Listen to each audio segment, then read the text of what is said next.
Bismillahirrohmanirrohim. Assalamualaikum warahmatullahi wabarakatuh. Perkenalkan, nama saya Sarah Yulia Safitri dari kelas 7B PMA Universitas Bina Bangsa, Serang, Banten. Di sini saya akan menjelaskan sedikit tentang sumber ilmu pengetahuan.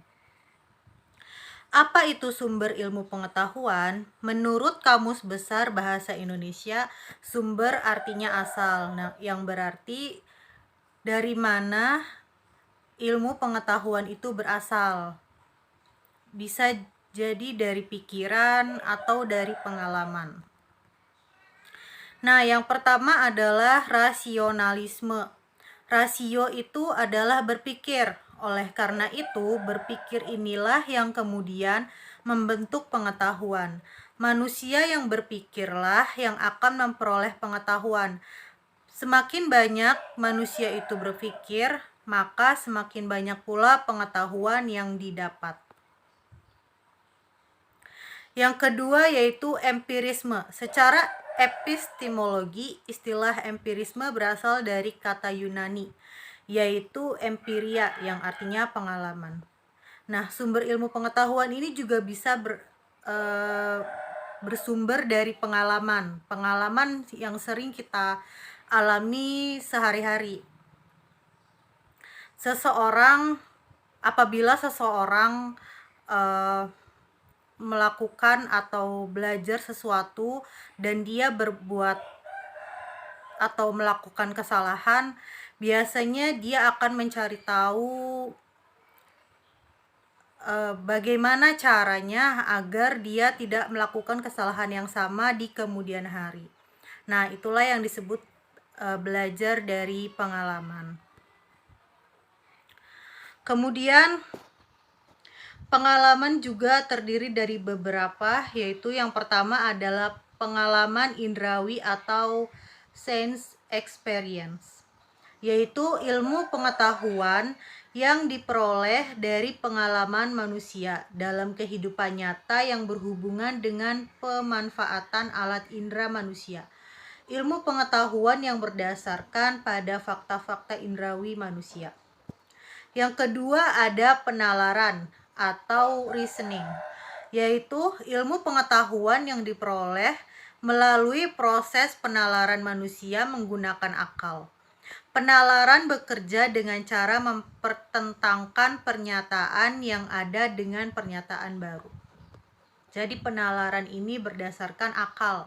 Jadi manusia itu diberikan akal agar dapat berpikir. Yang membedakan manusia dengan binatang yaitu adalah akalnya. Yang ketiga adalah otoritas atau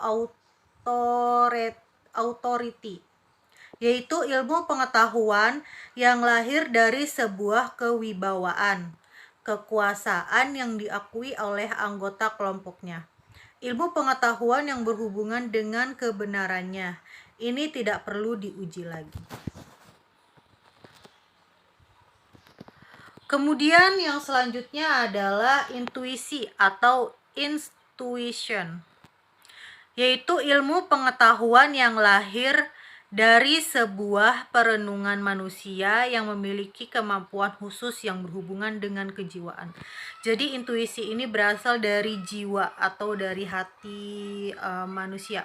Jadi ada ilmu yang berasal dari pikiran, ada yang berasal dari akal, dan ada juga yang berasal dari jiwa.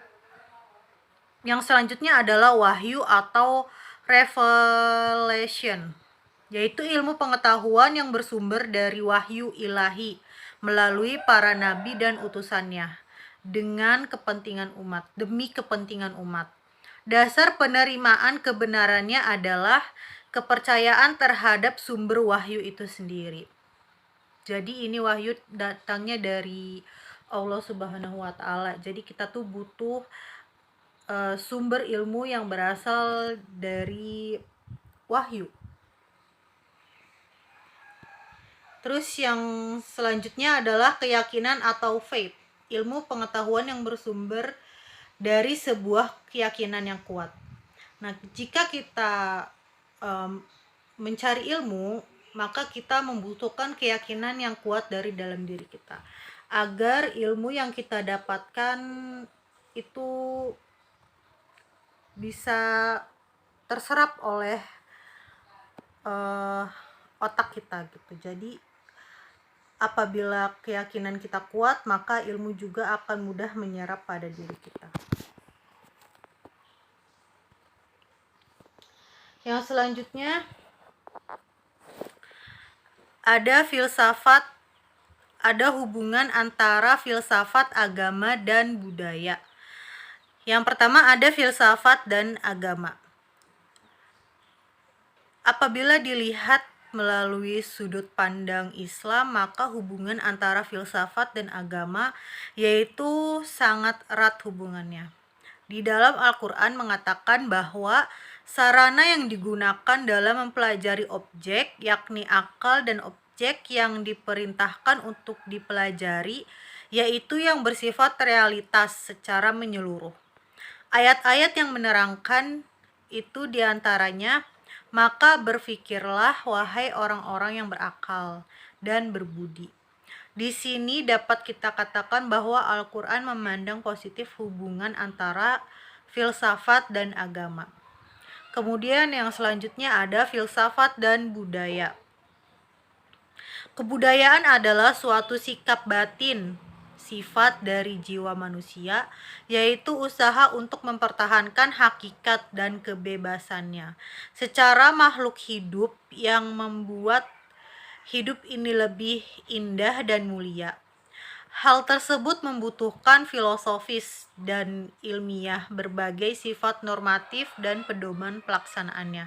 Hal itu sejalan dengan pemikiran filsafat yang senantiasa untuk memikirkan hakikat tentang sesuatu, sehingga kita dapat mengambil kesimpulan bahwa filsafat dapat berinterelasi dengan budaya.